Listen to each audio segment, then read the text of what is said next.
बाबा साहब की विचारधारा में कहीं भी आरएसएस के लोगों के लिए या बीजेपी के लोगों के लिए या किसी भी पार्टी के लिए कोई जगह नहीं है। जो भंते यहाँ पर आया था वो 3 बार मुझे बंदामी करके उसे भाजने का मौका मिला और उसे भाजना पड़ा। मैंने कहा रुक, वो मोहन भागवत से मिलता है, बीजेपी का काम करता है, मोहन भागवत से उसकी शाखा में जाता है। ऐसे बिच्छुओं को जब तक बुलाते रहोगे आपकी विचारधारा पर लोग उंगली उठाते रहेंगे। जिस 11 सितंबर 1947 को जिस आरएसएस ने बाबा साहब के पुतले को जलाया, उसी आरएसएस के समर्थक लोगों को इस मंच पर जगह दी जाएगी, तो मैं सोचता हूं बाबा साहब की विचारधारा नहीं है। जिन लोगों ने बाबा साहब का विरोध किया वो बाबा साहब की मूर्ति पर माला चढ़ाते हैं, लेकिन बाबा साहब के विचारों पर ताला लगाते हैं। अंदर ही अंदर बाबा साहब के मिशन को खोखला करते हैं। ये बीजेपी के लोग बाबा साहब की मूर्ति लगाते हैं, लेकिन बाबा साहब का जो विचार है, जो बच्चों के सिलेबस में आना चाहिए, बच्चों की किताबों में आना चाहिए, 8 से लेकर हाई स्कूल तक आना चाहिए, इंटर से लेकर BA तक आना चाहिए, उसे नहीं करना चाहते। मूर्ति पे माला, विचारों पर ताला। बाबा साहब अम्बेडकर कोई मूर्ति नहीं है। समता सैनिक दल कोई पार्टी नहीं है। समता सैनिक दल कोई व्यक्ति नहीं है। समता सैनिक दल कोई पूजा पाठ नहीं है। समता सैनिक दल एक विचारधारा है, और जब विचारधारा विपरीत दिशाओं में जाती है तो संगठन में टूट फूट होती है। 24 तारीख को कार्यक्रम उमेश सिंह जी के गुट का था, आज कार्यक्रम हमारे गुरचरण जी के गुट का है। ये ऐसा क्यों हुआ? इसका कारण क्या है? हमारे बीच में जो सीजी बैठे हैं वो ईमानदारी के साथ हर संगठन को सहयोग करते हैं, बहुत ही सहृदय हैं, करुणामयी उनका हृदय है। लेकिन मैं आज इस बात को इस मंच पर खुलकर कहूँगा कि उनको आदमी की पहचान नहीं है। उनको कोई भी ठग ले जाता है। 2006 में मैंने ठग लिया उनको, और 2006 में मैंने ऐसा ठगा कि 2006 के बाद मिला नहीं, आज मुलाकात हुई है। मेरा 30 वर्ष का कार्यक्रम हुआ, मैं अकेला एक पंपलेट लेकर घूम रहा था। इन्होंने देखा ये पंपलेट क्या है, मैंने कहा मेरे 30 वर्ष भिक्षु जीवन के हुए हैं, ये पंपलेट वो है। बोले आपका ही दीक्षा का कार्यक्रम और आप ही कर रहे हैं। मैंने क्या करूं, कोई नहीं कर रहा है तो मैं करूंगा। इन्होंने कहा नहीं भंते जी हम करेंगे। इन्होंने कार्यक्रम किया और उस कार्यक्रम में मुझे एक गाड़ी दी और 10 लाख रुपए भी दिए। ऐसा आदमी अनूठा, इतना हृदय से करुणा भगत, लुटता रहा, काम करता रहा, लुटता रहा, चलता रहा। उसने कभी ये सोचकर नहीं देखा कि कौन संगठन मुझे ठग रहा है, कौन लूट रहा है। उसने ये देखा कि लोग बाबा साहब का काम कर रहे हैं, मुझे भी करना चाहिए।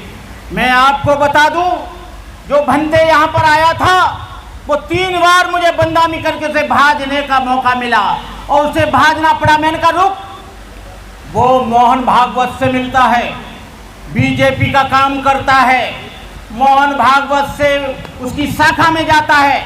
ऐसे बिच्छुओं को जब तक बुलाते रहोगे आपकी विचारधारा पर लोग उंगली उठाते रहेंगे। मैं ये नहीं कहता हूँ किसी ने बुलाया क्या किया, मैं ये नहीं कहता हूँ जिस 11 सितंबर 1947 को जिस आरएसएस ने बाबा साहब के पुतले को जलाया, उसी आरएसएस के समर्थक लोगों को इस मंच पर जगह दी जाएगी, तो मैं सोचता हूँ बाबा साहब की विचारधारा नहीं है। बाबा साहब की विचारधारा, बाबा साहब कोई व्यक्ति नहीं थे। बाबा साहब एक आंदोलन थे। डॉक्टर अम्बेडकर एक शब्द थे पूरा ग्रंथ बन गए। डॉक्टर अम्बेडकर एक बूंद थे, पूरा समुद्र बन गए। बाबा साहब अम्बेडकर एक व्यक्ति थे, पूरे देश के लिए आंदोलन बन गए, पूरे देश के लिए मुक्तिदाता बन गए, पूरे देश को उठाने वाले बन गए। कहने का मतलब ये है कि सरे राह गद्दार अक्सर मिलेंगे, सरे राह गद्दार अक्सर मिलेंगे, तहे आस्तीन जिनके खंजर मिलेंगे। बहुत तुझको ऐसे भी रहबर मिलेंगे जिन्हें सिर्फ याद रास्ता भुलाना, मुसाफिर कहीं राह मत भूल जाना।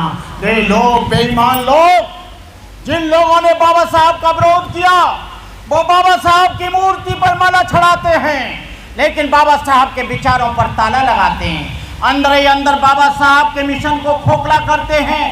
ये बीजेपी के लोग बाबा साहब की मूर्ति लगाते हैं, लेकिन बाबा साहब का जो विचार है, जो बच्चों के सिलेबस में आना चाहिए, बच्चों की किताबों में आना चाहिए, 8 से लेकर हाई स्कूल तक आना चाहिए, इंटर से लेकर BA तक आना चाहिए, उसे नहीं करना चाहते। मूर्ति पे माला, विचारों पर ताला। बाबा साहब अम्बेडकर कोई मूर्ति नहीं है, बाबा साहब अम्बेडकर कोई गंडा तावीज़ नहीं है, बाबा साहब अम्बेडकर कोई झाड़ फूक नहीं है, बाबा साहब अम्बेडकर कोई टोना वाले नहीं है। बाबा साहब अम्बेडकर एक विचारधारा है, जो विचारधारा को मानेगा। बाबा साहब की विचारधारा में कहीं भी RSS के लोगों के लिए या BJP के लोगों के लिए या किसी भी पार्टी के लिए कोई जगह नहीं है, चाहे वो BSP हो या वो BJP हो या ये आम पार्टी हो, कोई भी पार्टी हो। बाबा साहब की विचारधारा सबसे भिन्न है। जो पार्टी लेकर तुम चलो तो चलो, अपने घर में चलो और तो अपनी बस्ती में चलो, लेकिन बाबा साहब के समता सैनिक दल में यदि कोई पार्टी आएगी तो आपका कहने का मतलब है कि आपको संदेह की दृष्टि से देखा जाएगा। मैंने बड़े बड़े संगठनों को देखा है अपने 46 वर्ष के जीवन में। मेरा भिक्षु जीवन 46 वर्ष हो गया। मैंने MA किया पॉलिटिकल साइंस से, पॉलिटिक्स और पॉलिटेक्निक किया, लेकिन मैंने देखा है कि बाबा साहब अम्बेडकर के विचारों का सारे लोग कत्ल करते आए। मैं आपको बता दूं,